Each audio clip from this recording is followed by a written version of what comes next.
السلام عليكم ورحمة الله وبركاته. أهلا بكم مشاهدينا الكرام في حلقة جديدة من برنامج صوت إنسان. في ساحات العدالة لا يقاس نجاح المحامي بعدد القضايا اللي كسبها، وإنما بعدد المظلومين اللي وقف جنبهم، وبالحقوق اللي دافع عنها، وبالثمن اللي كان مستعد لدفعه علشان تبقى كلمة القانون أعلى.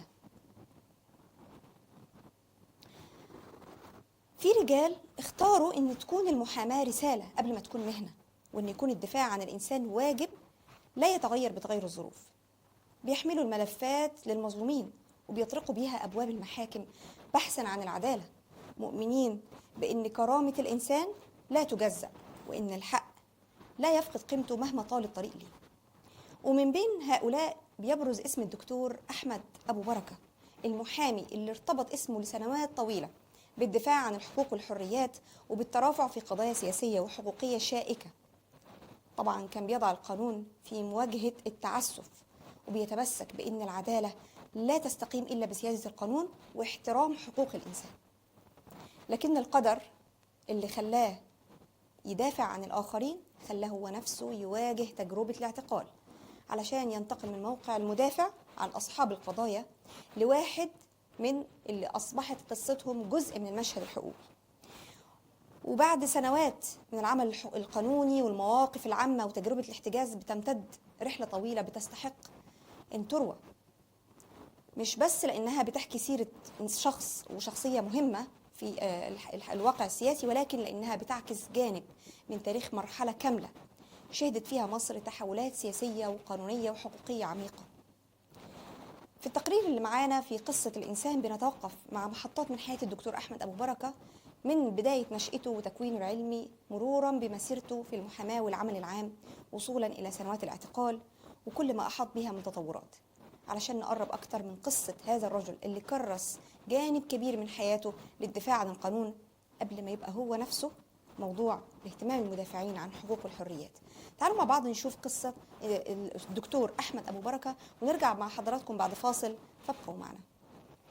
أنا أحمد أبو بركة، نشأت في مصر في بيئة تعلمت فيها أن العدل ليس رفاهية بل ضرورة تقوم عليها حياة الناس. اخترت دراسة القانون لأنني كنت أؤمن أن الكلمة حين تصاغ بحق يمكن أن تكون طريقا للإنصاف وسندا للمظلوم وحاجزا أمام الظلم، وأن القانون ليس نصوصا جامدة بل وسيلة لإقامة العدل بين الناس، مؤمنا أن الدفاع عن المظلوم واجب.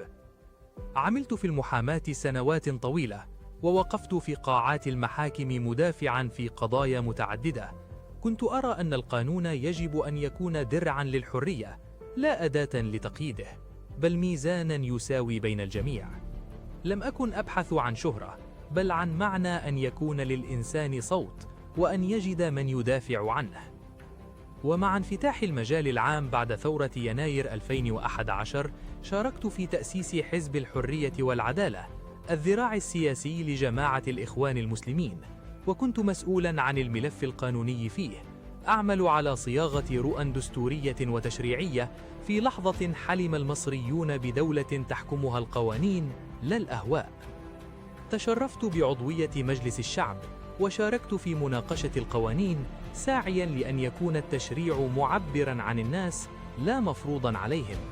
كنت أرى أن البرلمان ليس مكانا للخطابة بل مسؤولية، وأن كل كلمة تقال فيه يجب أن تترجم إلى أثر في حياة المصريين. لكن الطريق لم يستمر كما تمنينا، فبعد الانقلاب العسكري عام 2013 تغير المشهد، ودخلت مصر كلها مرحلة جديدة ونفقا مظلم. تم القبض علي وواجهت اتهامات متعددة في سياق سياسي معقد، وأصبحت واحدا من كثيرين وجدوا أنفسهم خلف القضبان بسبب مواقفهم. داخل السجن تتغير أشياء كثيرة، لكن شيئا واحدا لا ينبغي أن يتغير: الإيمان بأن الحق لا يلغى، وأن العدل قد يتأخر لكنه لا يسقط.